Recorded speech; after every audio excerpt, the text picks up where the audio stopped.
n'ai plus peur de rien. Je ne crains plus rien, car le bon berger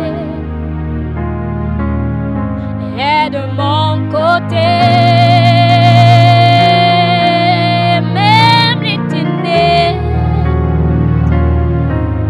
n'ont plus aucun pouvoir sur moi, car la clé de la mort,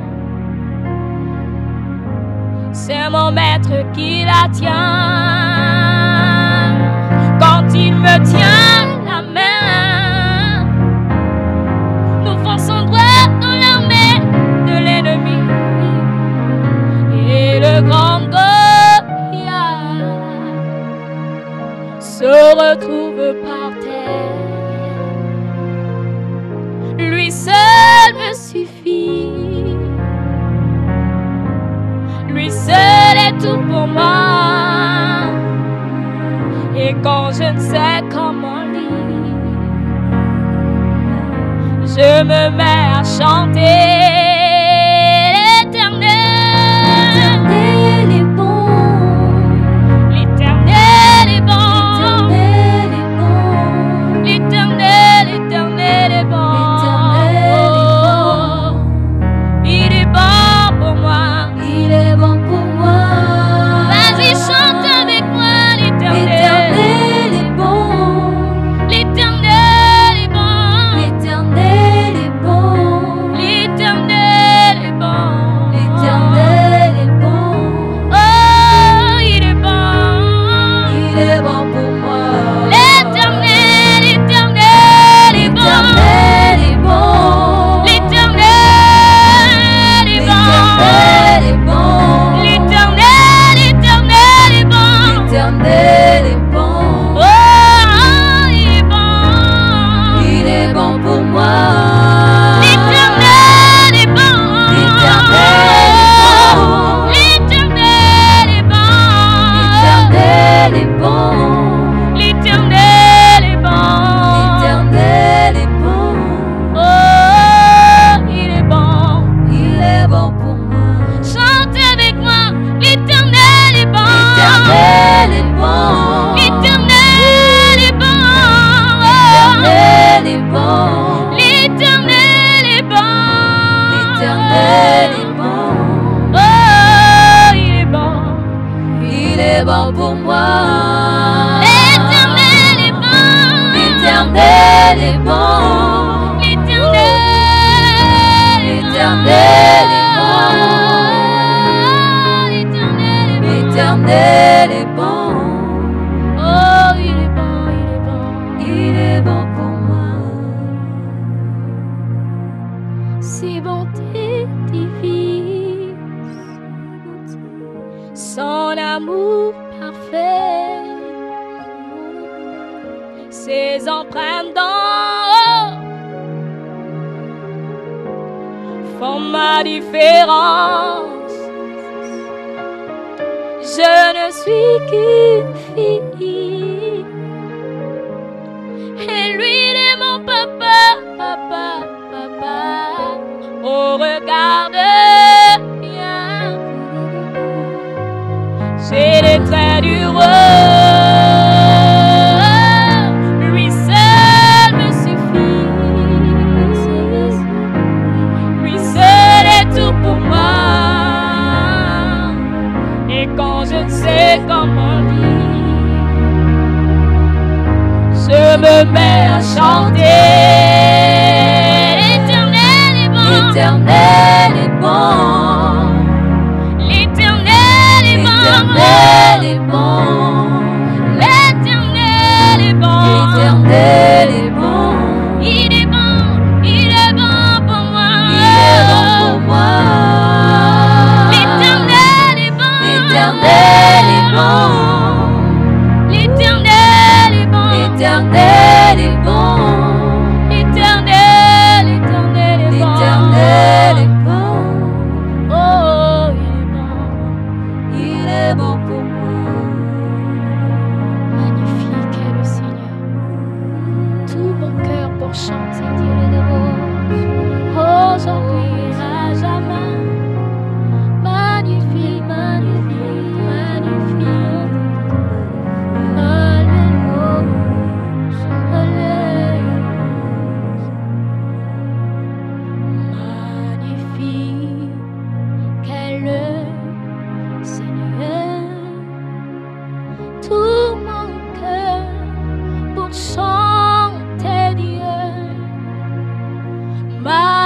Magnifie qu'est le Seigneur.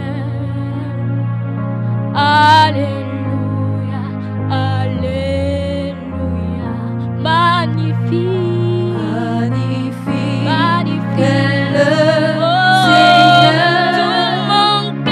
Tout mon cœur pour chanter Dieu. magnifie, Magnifie, qu'est le le Seigneur. Seigneur. Alléluia. Alléluia, Oh, Alléluia. magnifique, Magnifie, magnifique qu'est est le Seigneur. Magnifique est le Tout Seigneur. mon cœur Tout mon pour cœur chanter Dieu. magnifique Magnifie, est le Seigneur. Alléluia. Alléluia, Alléluia. Alléluia, Alléluia, Alléluia,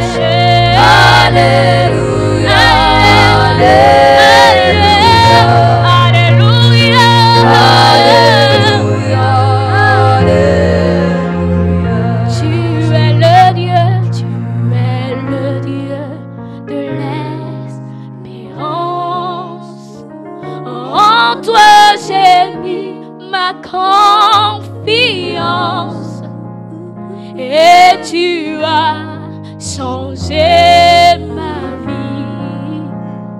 Alléluia, Alléluia. Tu es le Dieu de l'espérance, le Dieu de l'espérance. En toi j'ai mis ma confiance, mis ma confiance. Et tu as changé ma vie. Alléluia, Alléluia, Alléluia, Alléluia, Alléluia, Alléluia, Alléluia, Alléluia, Alléluia. Tous ensemble, disons. Alléluia, Chantons-le, Alléluia.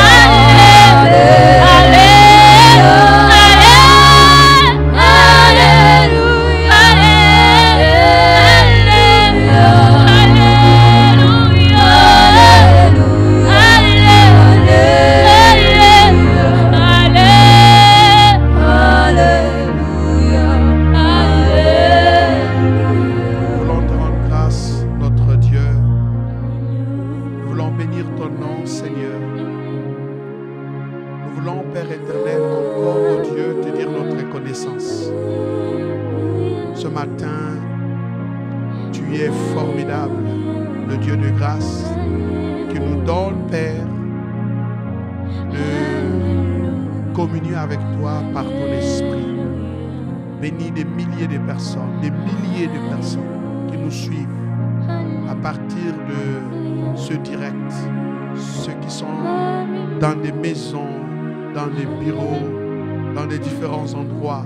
Seigneur, ô Dieu, et ceux qui suivront, Seigneur Père éternel, après ce direct, bénis-les. Seigneur, quiconque entend ces paroles, qu'il soit béni. Nous voulons te dire merci. Au nom de Jésus-Christ de Nazareth. Amen. Gloire et honneur soient rendus à notre Dieu qui nous donne encore la possibilité de se tenir ici. Grâce à son esprit qui nous donne la force de vous servir. Je vous demande donc de pouvoir partager ce message Et chaque fois, nous ne cesserons de rappeler parce que nous sommes ici pour soutenir la foi des plusieurs. Depuis la semaine, le début de la semaine, nous avons commencé à aborder une nouvelle série sur les circonstances, la gestion des circonstances. C'est quoi les circonstances? Nous avons commencé à voir le type de circonstances et c'est ce que Dieu nous a mis à cœur afin de vous servir. Le message de ce matin au culte, c'est un message qui, ma foi, est nécessaire pour que ceux qui ont l'appel dans leur vie, ceux qui passent par des temps un peu compliqués et qui ne comprennent pas et qui se posent énormément de questions, je voulais vraiment vous encourager à partager ce message, à le comprendre et à tirer le maximum, bien sûr, des leçons, des grâces et de connaissances à partir, bien sûr, de ce que l'Esprit va encore nous partager ce matin. Je vous invite directement à ouvrir avec moi un texte biblique, une première portion d'écriture dans Job chapitre 40. J'ai dit Job chapitre 40 à partir du verset 6. Job chapitre 40 à partir du verset 6. Nous parlerons aujourd'hui, dans la suite bien sûr de cette série, de quelque chose de très important. La Bible dit, l'Éternel répondit à Job du milieu de la tempête et dit. Vous voyez, ici, nous voulons mettre l'accent sur quelque chose de très important. Dieu répondit à Job du milieu de la tempête. Vous savez que lorsque Satan est allé réclamer Job à Dieu, et lorsque Dieu va autoriser Satan de pouvoir s'attaquer à la vie de Job, Satan va réagir avec des éléments climatiques. Un vent va se lever. Satan va agir contre Job en utilisant le vent, en utilisant la tempête qui va renverser les murs. Et les enfants de Job vont trouver la mort par rapport, bien sûr, à cette attaque. Donc, Satan a agi vis-à-vis de Job en utilisant la tempête. Ici, dans Job chapitre 40, verset 6, la Bible dit que l'Éternel répondit à Job du milieu de la tempête et dit, comment Dieu va parler à son serviteur du milieu de la tempête? Quel est le message de Dieu quand il lui parle au milieu d'une tempête? Le verset 7 nous dit ceci. C'est Dieu qui parle. Il dit, saint terrain, comme un vaillant homme, je t'interrogerai et tu m'instruiras. Verset 8. Il dit, anéantiras-tu jusqu'à ma justice? Me condamneras-tu pour te donner droit? As-tu un bras comme celui de Dieu, une voix tonnante comme la sienne? Il dit, orne-toi de magnificence et de grandeur, revêt-toi de splendeur et de gloire. Il dit, répands les flots de ta colère et d'un regard abaisse les hautains. Il dit, d'un regard humilie les hautains, écrase sur place les méchants. Cache-les tous ensemble dans la poussière, enferme-leur franc dans les ténèbres. Et vous pouvez lire la suite. Vous pouvez lire la suite. Alors, ce que je voulais juste dire, Dieu parle à ses serviteurs du milieu de la tempête. Dieu parle à ses serviteurs du milieu des tempêtes, du milieu de la tempête. Alors, ce texte ici, puisque nous parlons des circonstances, c'est quoi donc Dieu qui parle à ses serviteurs du milieu des tempêtes? Les circonstances ici sont comme de façon métaphorique des tempêtes de la vie. Les tempêtes de la vie. Et donc, le sous-thème de la série que nous avons entamée ce soir, plutôt à ce culte, nous parlerons bien sûr de la tempête Alors, donc les circonstances, 2 points, les tempêtes de la vie. Il existe dans la vie des tempêtes. Comment nous pouvons définir une tempête? Une tempête est une violente perturbation atmosphérique. C'est un vent violent, rapide, qui souffle en rafale et souvent accompagné d'orages. C'est la métaphore de l'agitation et du trouble. Donc vous comprenez qu'une tempête est une violente perturbation. Mes amis, dans la vie, il y a des moments où vous sentez que vous êtes en pleine perturbation. Les choses sont perturbées. Le foyer est perturbé. Vos finances perturbées. Vous êtes perturbé dans votre être. Vous êtes perturbé dans votre foi. Vous avez des perturbations. Vous ne comprenez plus rien. Vous savez, quand le vent vient, on n'a même pas peut-être le contrôle. On est surpris par les effets du vent. Vous êtes perturbé. Rien ne marche. Vous ne comprenez rien. C'est une tempête. Une tempête est une violente perturbation atmosphérique. C'est un vent violent, rapide, qui souffle en rafale et souvent accompagné d'orages. C'est aussi la métaphore de l'agitation et du trouble. Donc la tempête, c'est aussi le trouble, c'est l'agitation. Vous savez, c'est intéressant quand vous lisez Job 40, verset 6. C'est Dieu qui parle à son serviteur du milieu de la tempête. Donc la tempête est en train de souffler. Dieu est en train de parler à son serviteur. Vous savez, lorsque votre vie rencontre une tempête et qu'à l'intérieur de cette tempête, il y a une grande perturbation. Vous êtes en proie. Vous êtes face à un vent violent. Vous n'arrivez pas ni à avancer, ni à faire quoi que ce soit. Très souvent, nous ne savons pas que Dieu peut parler dans une tempête. Et je vais dire à quelqu'un, Dieu te parlera dans cette tempête qui souffle dans ta vie, qui souffle dans ton foyer, qui souffle dans ton travail, qui souffle dans ta santé. Il y a un vent violent qui est en train de souffler en Afrique. Le vent souffle dans le monde. Mais pendant que ce vent est en train de souffler dans le monde, il se trouve que l'Éternel est en train de parler et nous ne prenons pas souvent garde. Je veux prier l'Éternel pour que pendant ce vent-là qui souffle de façon violente, qu'il y ait des gens qui ont des oreilles pour entendre ce que Dieu dit. C'est que l'Esprit dit, Dieu va te parler. Il y a des moments où tu n'auras pas le contrôle des événements. Quand une tempête survient de façon subite et tu n'as même pas eu le temps de te préparer, souvent on peut aller dans toutes les directions. Mais il est peut-être bien de comprendre que dans cette tempête-là, Dieu est en train de parler. Je vais donc ici vous rappeler les tempêtes de la vie, les différentes tempêtes que vous devrez savoir, dans lesquelles Dieu est capable de vous parler. Si nous disons que Dieu parle au milieu des tempêtes, conformément à Job 40, verset 6, ça veut dire que nous devrons comprendre que le langage de Dieu peut aussi être le langage d'une tempête. Dieu est un Dieu de tempête.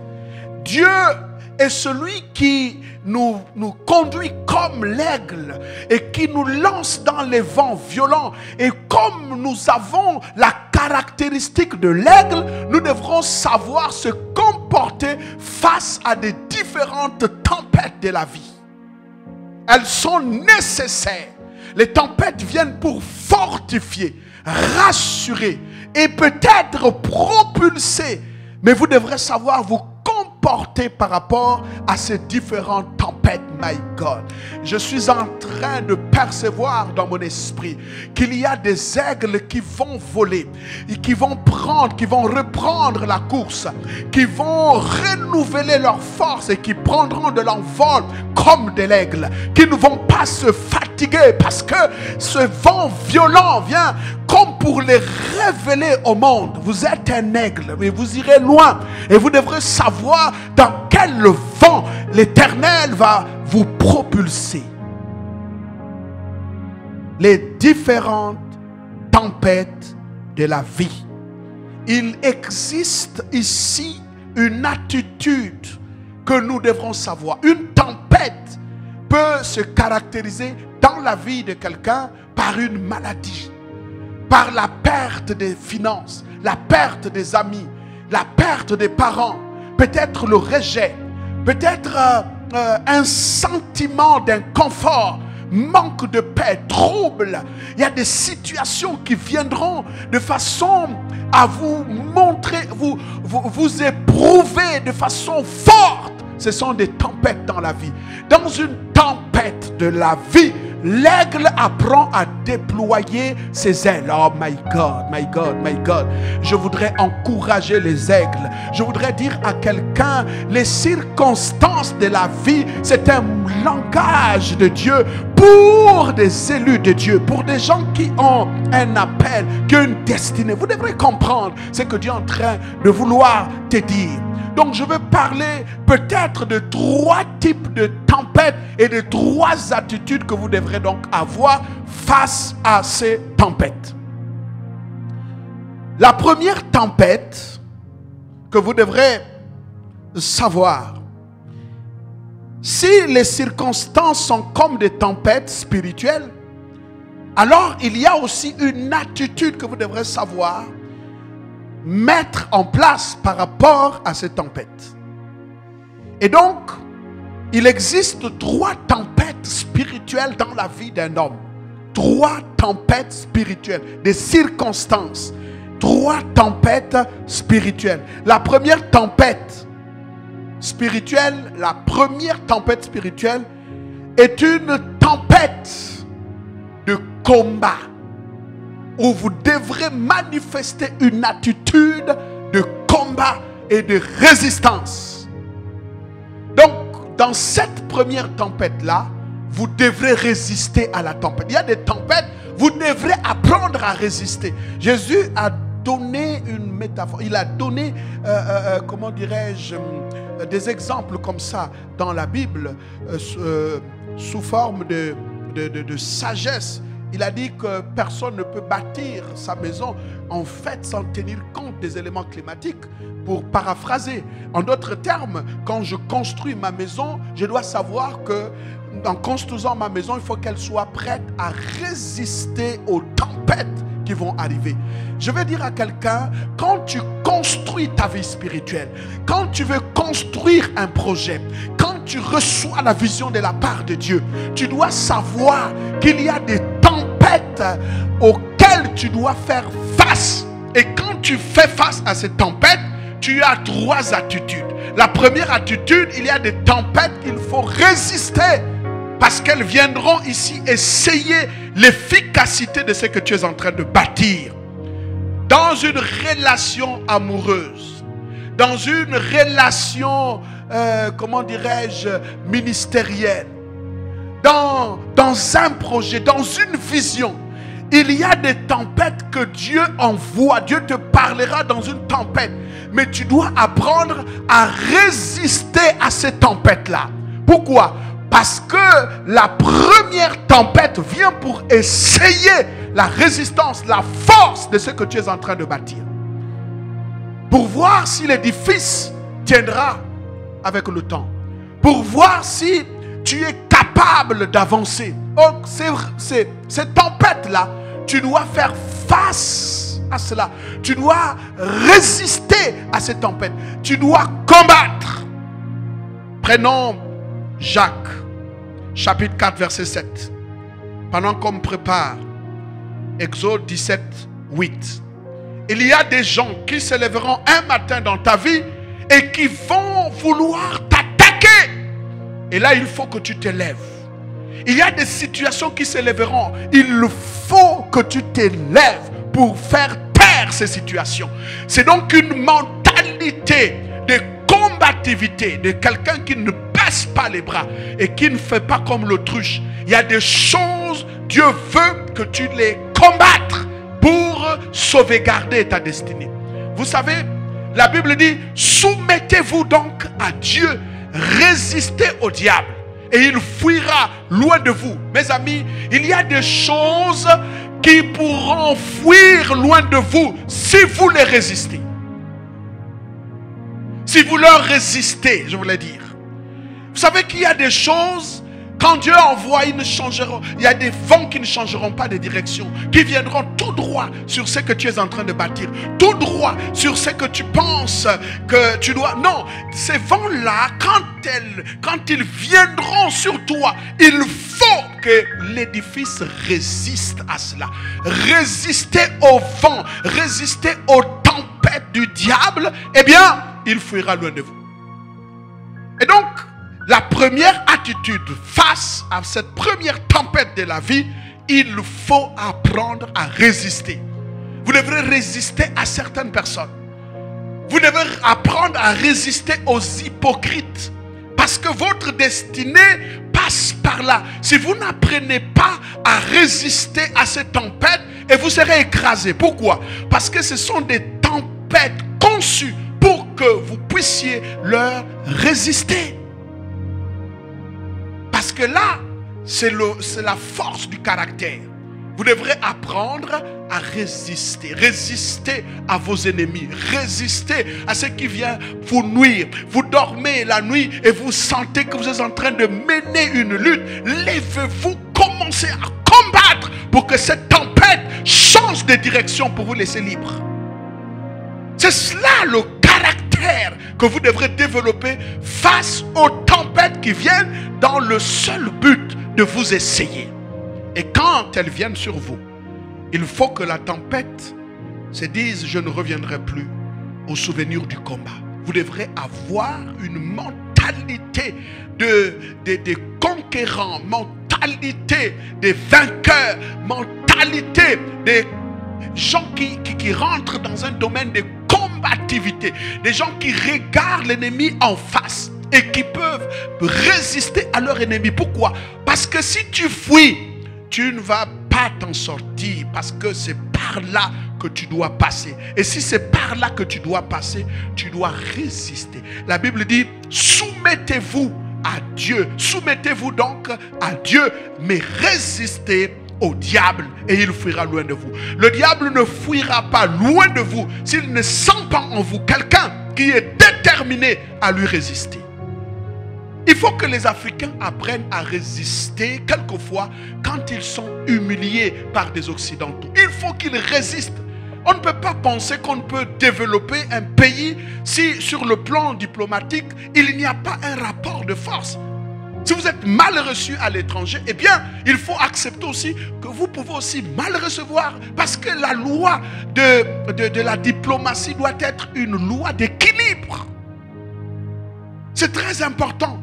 Il y a des choses dans la vie qui concernent votre destinée. Si vous n'apprenez pas à résister, on va vous écraser. Nous sommes dans un temps où si vous n'êtes pas fort pour résister à ces tempêtes-là, vous allez disparaître. Pourquoi? Parce que la tempête qui vient dans le but d'emporter sur son passage tous ceux qui n'ont pas été vraiment conçus de manière à résister à ces tempêtes.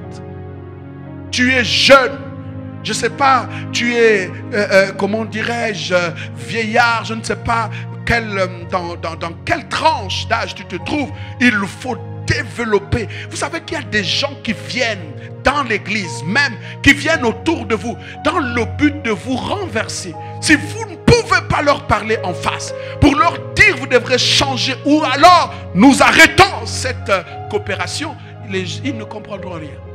Parce que pour tout le monde, tu es un faible. Pour tout le monde, si je lui parle comme ça, il va battre en retrait. Il y a des gens qui sont comme ça. À un moment donné, si vous êtes conscient de votre destinée, il y a des choses que vous ne devrez plus accepter. Il y a des choses qu'on ne doit pas vous faire faire. Pourquoi? Parce que vous êtes un homme de destinée. Un homme de destinée, c'est quelqu'un qui développe son caractère pour faire face aux hypocrites, pour faire face aux méchants, pour leur dire: alors je ne permettrai pas que ces choses puissent venir polluer ma destinée. Il dit résister. Exode chapitre 17, verset 8 à 9. Exode 17, verset 8 à 9. Il y a des choses que vous devrez résister. Il y a des ministères. Si vous n'avez pas appris une mentalité de résistance au vent violent, vous allez disparaître. Peu importe ce que vous êtes en train de faire, sachez une chose, qu'il y a des vents qui viendront essayer votre résistance, qui viendront essayer votre capacité à la résistance, à résister aux choses qui viendront. Vous savez que, je vais vous le dire, il y a des vents que le diable aussi va souffler, il va envoyer des vents doctrinaux terribles. Si vous n'avez pas de résistance, vous n'êtes pas un édifice bâti pour résister à la séduction du diable, vous serez emporté et disparaître. Nous sommes dans un temps de détermination où seule la persévérance et l'esprit de conquête, l'esprit de gagne, il faut être dans ta tête, dans ton esprit, quelqu'un qui doit gagner, quelqu'un qui doit vaincre. C'est pourquoi la Bible dit constamment dans le livre d'Apocalypse, à celui qui vaincra. Ça veut dire que tous ne vont pas vaincre. Il y en a qui vont vaincre. Il y a des vents de doctrines, des démons qui vont souffler. Il faut vaincre ces choses-là pour que vous soyez capable d'être tranquille devant. La Bible dit, Exode chapitre 17 verset 8. La Bible dit, Amalek vint combattre Israël à Rephidim. À Rephidim, alors Moïse dit à Josué, choisis-nous des hommes, sors et combat Amalek. Demain, je me tiendrai sur le sommet de la colline, la verge de l'Éternel dans ma main. Vous voyez, vous comprenez que quand ce peuple-là est sorti d'Égypte, pendant qu'ils étaient en train de partir de l'Égypte, alors que Pharaon était à leur poursuite, à un moment donné, Dieu a dit quoi? Dieu a dit à Moïse, dit aux enfants d'Israël, pourquoi ils crient, pourquoi ça crie vers moi? Demande-leur de marcher, mais qu'ils soient calmes, parce que je combattrai pour eux. Moïse leur a dit, l'Éternel combattra pour vous, soyez dans le calme. Ça veut dire que quand ils sont sortis, c'est Dieu qui combattait pour eux. Mais quand ils sont partis de l'Égypte, alors qu'ils étaient sur le chemin de leur destinée, Amalek est venu pour s'opposer à leur destinée. Là, Dieu n'était plus celui qui combattait pour eux. Il a dit non, par la voix de Moïse, il dit, lève-toi, choisis des hommes, sors et combat Amalek. Parce qu'il y a un temps où tu dois sortir pour combattre les Amalek qui s'opposent à ta destinée. Il faut leur résister. Ou ce sont eux qui quitteront ton chemin, ou alors ils sont plus forts que toi. C'est un rapport de force, confrontation de puissance. Résistez et le diable fuira loin de vous. Si vous ne résistez pas, vous allez être un souffre-douleur, des gens qui sont là pour se plaindre. C'est votre destinée. Prenez la meilleure des résolutions dans la prière. Prenez la meilleure des résolutions dans le jeûne. Levez-vous pour dire que l'Afrique ne doit pas mourir tant que je suis vivant. Je dis que le Gabon, tant que je suis là, Port-Gentil, tant que je suis là, je prendrai des initiatives. Je résisterai au mal. Je résisterai au diable. Quand les gens se lèveront pour parler mal de l'église, je dis non, vous ne pouvez pas continuer à parler mal de l'église. Pourquoi? Parce que nous sommes ici les évêques qui véhiculent le bien, les apôtres des nouveaux changements. Nous sommes là pour dire à Port-Gentil, tu vivras. Nous sommes là pour dire à l'église, tu iras loin. Nous sommes là pour rappeler qu'une destinée doit connaître une percée. Parce que ce n'est que normal. Nous résistons à tout ce qui est mauvais. On nous dit que le coronavirus arrive. Notre organisme préparé à résister à ce mal. Nous résisterons et nous lui ferons barrage pour qu'il ne passe pas. Vous avez une destinée, alors préservez votre destinée. Résistez à tout ce qui vous agresse parce que ce n'est que normal. Deuxième tempête et l'attitude que vous devrez avoir. Si dans la première tempête de la vie, Dieu vous apprend à avoir une mentalité de vainqueur pour assujettir les circonstances. Il y a des circonstances, si tu ne te lèves pas, c'est toi qui mourras. Jésus était dans la barque et les disciples étaient en train de périr. Il n'était pas question ici d'être tranquille. Il était question de se lever, menacer la tempête et dire à la mer, silence. Vous Vous n'avez des vies sauves que lorsque vous vous battez pour que vous réussissiez à passer sur ce chemin.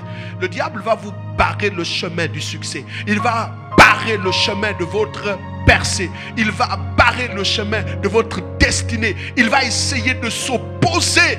Mais vous devrez dire que tu ne peux pas te mettre sur mon chemin et moi je vais dormir. Non, je me lèverai. Parce que Dieu m'a dit que je passerai par là et c'est par là que je passerai. C'est le diable qui doit changer de chemin. La Bible dit qu'il viendra, l'ennemi viendra par un seul chemin, mais il fuira par 7 chemins. Je veux voir cette génération des gens qui se disent le diable ne continuera plus à faire des choses dans ma famille, dans ma maison, dans mon ministère. Je me lève. C'est cette catégorie de personnes que Dieu aura besoin dans ces temps de la fin. Deuxième attitude face à une deuxième tempête de la vie.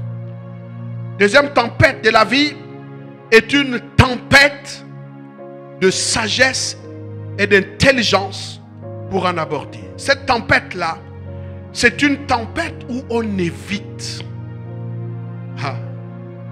La première tempête, je me lève, je combats, je résiste. Je dois m'opposer à cette tempête. Je dois éteindre, je dois vaincre, je dois agir. Dans la deuxième tempête, c'est plutôt le contraire. C'est une tempête que je dois éviter. Mes amis, écoutez, vous savez, Jésus l'a dit, hein? Vous savez, beaucoup de gens aujourd'hui ont ruiné leur vie parce qu'ils ont estimé qu'en tant que chrétiens, ils peuvent battre tout, en fait être gagnants dans tous les combats. Non. Non, non, non, non, non. Je pense que vous devrez apprendre beaucoup de choses à partir de ce message.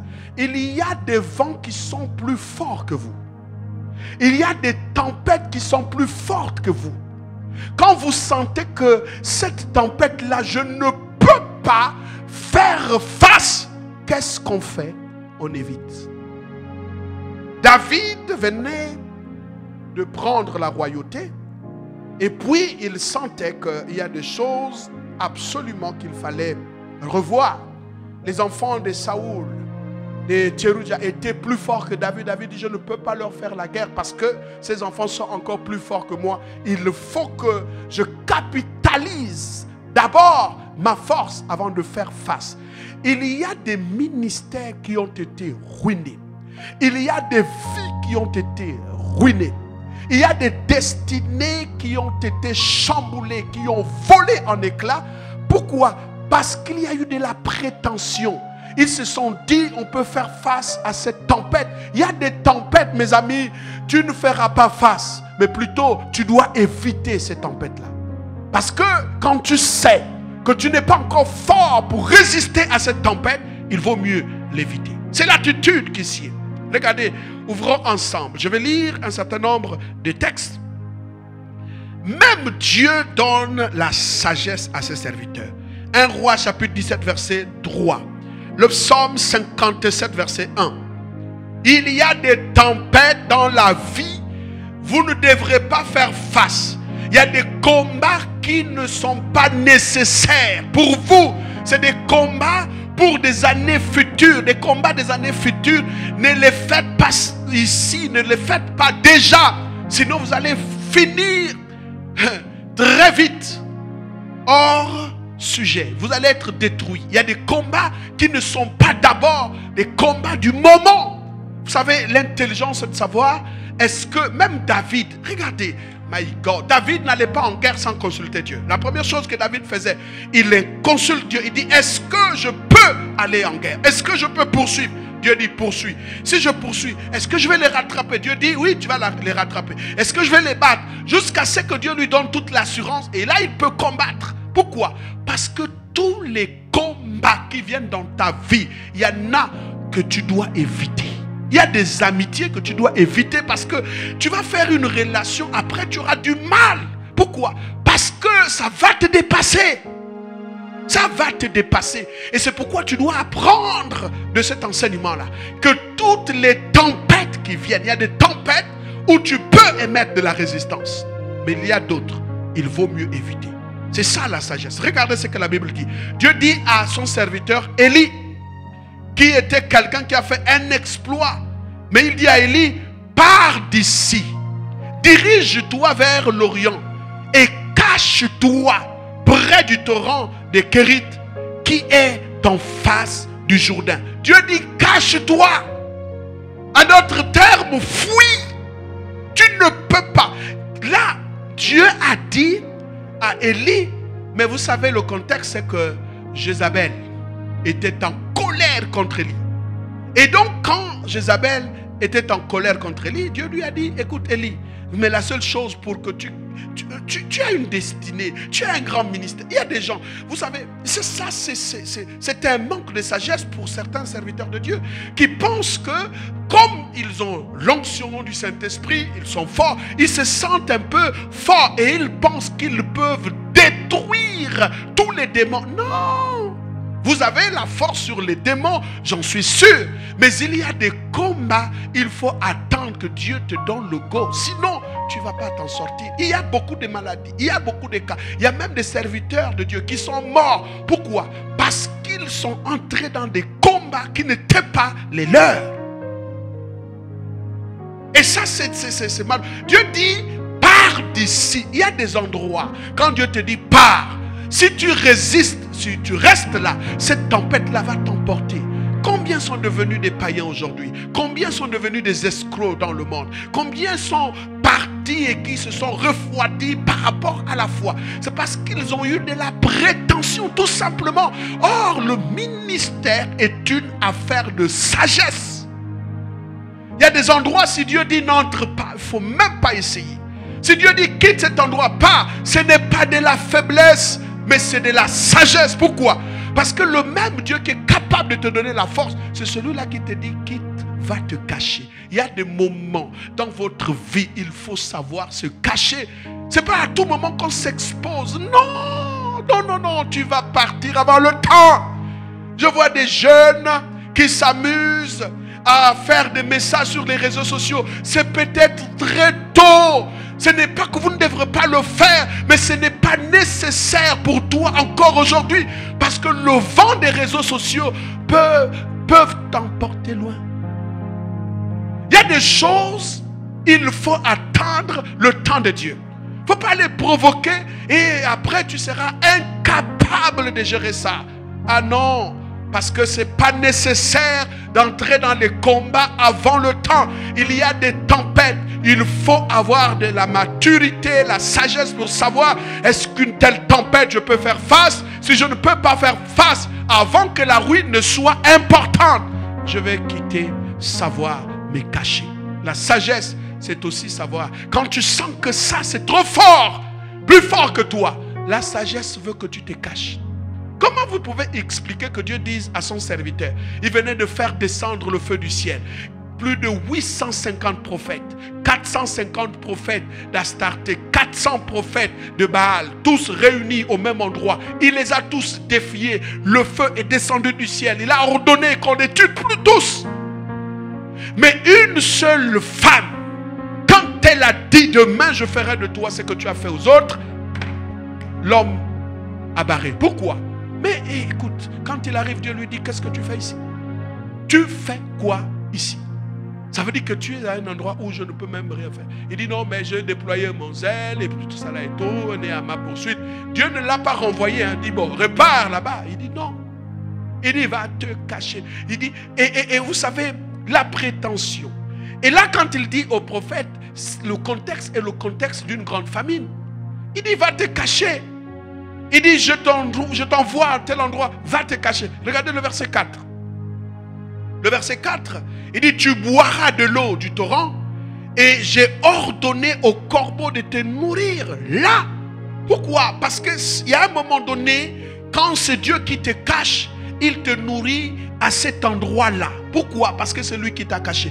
Ne cherche pas la grandeur inutilement qui peut arriver à te détruire.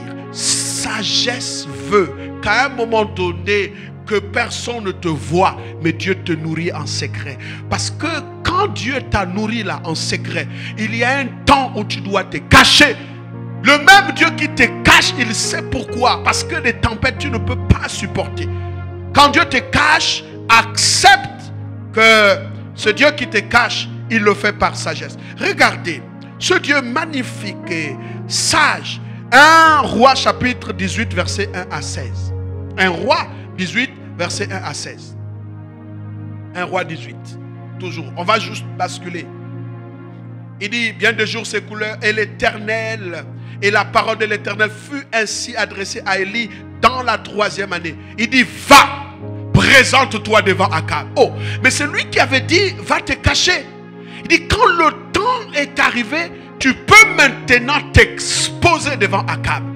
Parce qu'il y a des endroits, si ce n'est pas Dieu qui t'autorise, si tu n'es pas suffisamment nourri par Dieu, si tu n'es pas suffisamment entretenu par Dieu, si tu te présentes, cette tempête-là, tu ne pourras pas supporter. Il y a beaucoup de gens qui veulent parler à la présidence, beaucoup de gens veulent parler à la nation, mais si les démons de la nation, de la présidence, ou je ne sais pas quel endroit tu veux parler, s'élèvent contre toi, tu n'auras pas à supporter une telle tempête. Donc la prétention, ce n'est pas une bonne chose, mais la sagesse veut que certaines tempêtes, plutôt qu'on les évite que de les affronter. Parce que le sage est celui qui sait estimer sa force. Regardez. Ouvrez avec moi encore un autre texte biblique pour vous montrer. Jérémie 36, verset 19. Jérémie 36, verset 19 et 26. Il faut de la sagesse. Il y a un temps, quand tu regardes la tempête là, ce n'est pas pour toi. Mes amis, il y a des frères, vous sentez que Dieu, quand Dieu, même dans le mariage, il y a des tempêtes. Hein? Vous voulez vous marier, je ne sais pas pourquoi, peut-être que vous voulez régler un problème. Mais si tu rentres là-dedans, quand ça va souffler, tu vas vouloir sortir. Et c'est compliqué. Il y a des choses, ne fais pas si tu n'as pas le goût de Dieu. Il y a des combats qui ne sont pas tes combats. Il y a des combats qui sont les combats de tes pères. Il y a des combats qui sont les combats à ton niveau. Ne sois pas père avant le temps. Ne deviens pas, comment dirais-je, n'aie pas cette posture avant le temps. Parce que le diable a dit à des jeunes hommes, il dit que vous voulez me chasser. Moi je connais Paul. Je connais Jésus que Paul prêche, mais vous je ne vous connais pas. Conséquence, ils ont été totalement dénudés. Vous comprenez que dans le ministère, il y a des choses à savoir. Il y a des tempêtes, si tu ne les évites pas, si tu rentres, si elles rentrent dedans sur ce que tu construis, ça va entraîner une grande ruine et difficile à réparer. Tout le monde ne peut pas. Il y a des gens, non, je veux être prophète, je veux devenir pasteur. Ça ne sert à rien d'aller soulever les problèmes que tu ne sauras régler avant le temps. La gestion des tempêtes est une chose d'abord qui émane de l'appel que Dieu t'adresse. Ce n'est pas tout le monde. Vous pensez que quand une tempête s'élève pour éprouver les prophètes dans cette nation et que toi tu es dans la peau des prophètes, tu ne pourras pas t'en sortir. Il y a des gens, tout le monde veut devenir père. Mais dans une nation, quand tout le monde est venu, c'est la confusion. Parce qu'il y a des combats des pères. Il y a des démons qui ne s'attaquent qu'à la tête. Parce que les démons qui s'attaquent à la tête savent quand la tête est vaincue, eh bien le reste ne peut plus. Il est important d'avoir une bonne lecture. La Bible dit, les chefs dirent à Baruch, va, cache-toi ainsi que Jérémie, et que personne ne sache où vous êtes. Vous imaginez un peu Jérémie, le grand prophète de la Bible, doit aller se cacher de telle sorte que personne ne sache où est-ce qu'ils étaient cachés. Donc, il y a un temps, quand les tempêtes viennent, il faut les éviter. Il faut se cacher. Écoutez, mes amis, même si on ne te nomme pas aujourd'hui, même si on ne fait pas mention de toi aujourd'hui, mais Dieu sait qui il est en train de préparer pour des temps à venir. Et quand Dieu veut travailler avec toi, il peut d'abord te prendre de façon, comment dirais-je, à t'isoler pour t'entretenir. Parce qu'il y a des problèmes, si tu n'as pas été préparé à ces problèmes-là, tu ne pourras pas t'en sortir. Il ne faut pas surtout le faire. Il y a des charges dans la vie, il ne faut même pas. Parce que ces tempêtes tempêtes-là, tu n'es pas préparé à ça. Quand elles vont souffler, tu vas perdre l'équilibre de la vie. Et tu vas même dire, qui m'a poussé? Alors, je bénis quelqu'un qui est sage en m'écoutant pour dire, il faut que je sache les différents moments de ma saison. Parce que dans chaque saison, il ne faut pas prendre des combats qui ne sont pas des combats de manière à t'édifier. Non, parce que ta force va progressivement jusqu'à ce que tu parviennes à ce que Dieu avait dit d'avance. Je sais que tu réussiras, je n'ai aucun doute, mais sois sage et gère bien ces moments-là. Jésus est né, tout le monde savait que le Fils de l'homme est né quelque part, mais quand Hérode s'est mis à pourchasser les enfants, à le poursuivre, mais la Bible dit clairement que Hérode, je dis bien Hérode qui était sur le trône, Jésus-Christ était obligé, en fait, l'enfant qui est né était roi et en même temps Dieu. Mais les anges étaient là le jour de la naissance de Jésus, mais il a fui pour aller se cacher en Égypte. Si tu veux avoir une longue destinée, si tu veux accomplir certaines choses dans ta vie, le fait de se cacher, de fuir et d'éviter ne fait pas de toi un homme faible. Non. Bien au contraire, fait de toi un homme que Dieu est en train de construire. Je termine rapidement avec la troisième tempête de la vie. Cette tempête-là, c'est une tempête où Dieu veut que tu endures.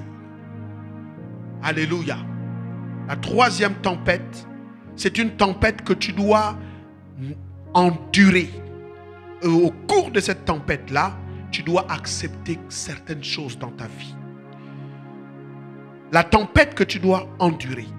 Alors, je vais donc qu'on lise ensemble Jérémie chapitre 10, verset 19. Jérémie 10, 19.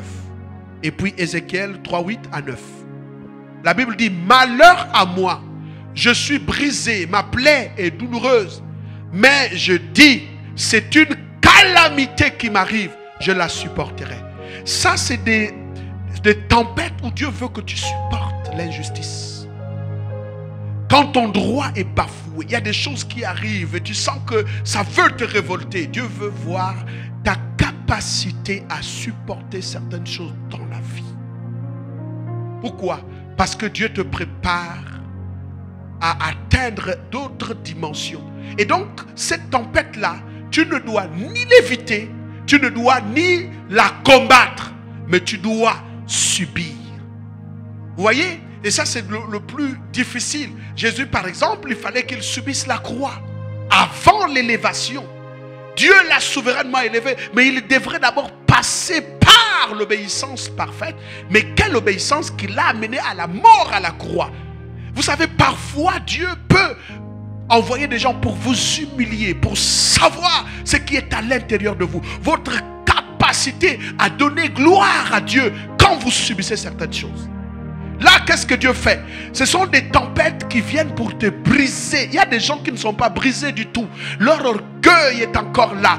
Leur capacité à lutter de leur propre force est encore là. Pourquoi? Mais parce qu'ils n'ont jamais subi le brisement. Le brisement, Dieu veut, en faisant passer son serviteur par le brisement, il vise une attitude d'humilité. Quelqu'un qui peut s'humilier.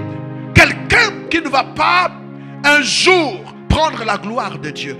C'est cette capacité que Dieu donne à ses serviteurs de subir des injustices, de subir, comment dirais-je, des coups. Et quelquefois, vous êtes calomnié et Dieu dit ne réponds pas. Pourquoi? Parce que Dieu est en train de travailler le brisement en toi.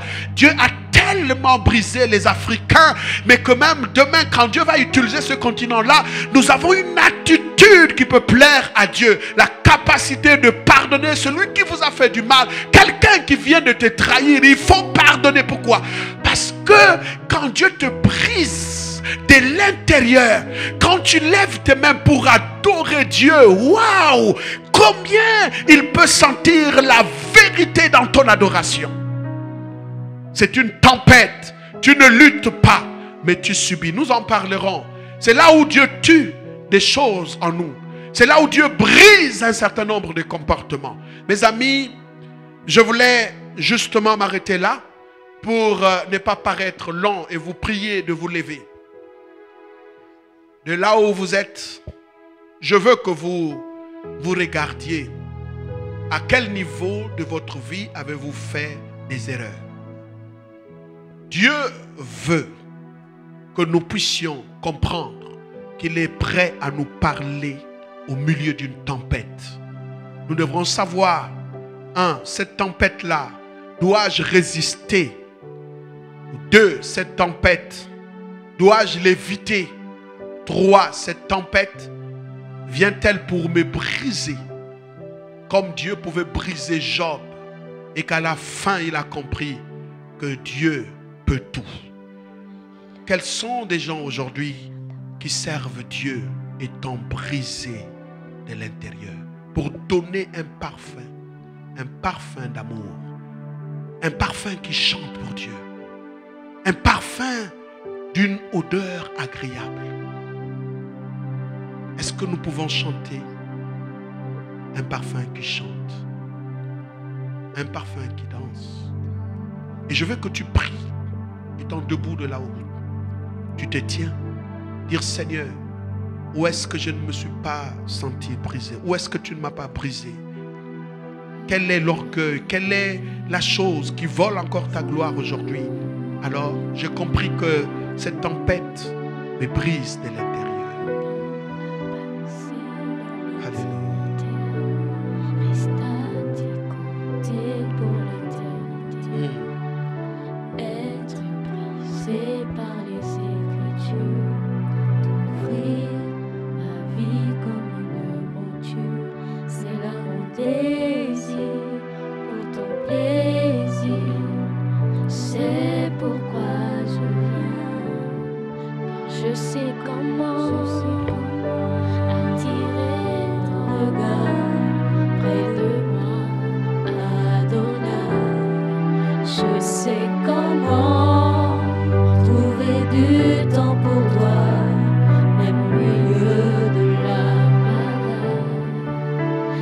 J'ai mis de côté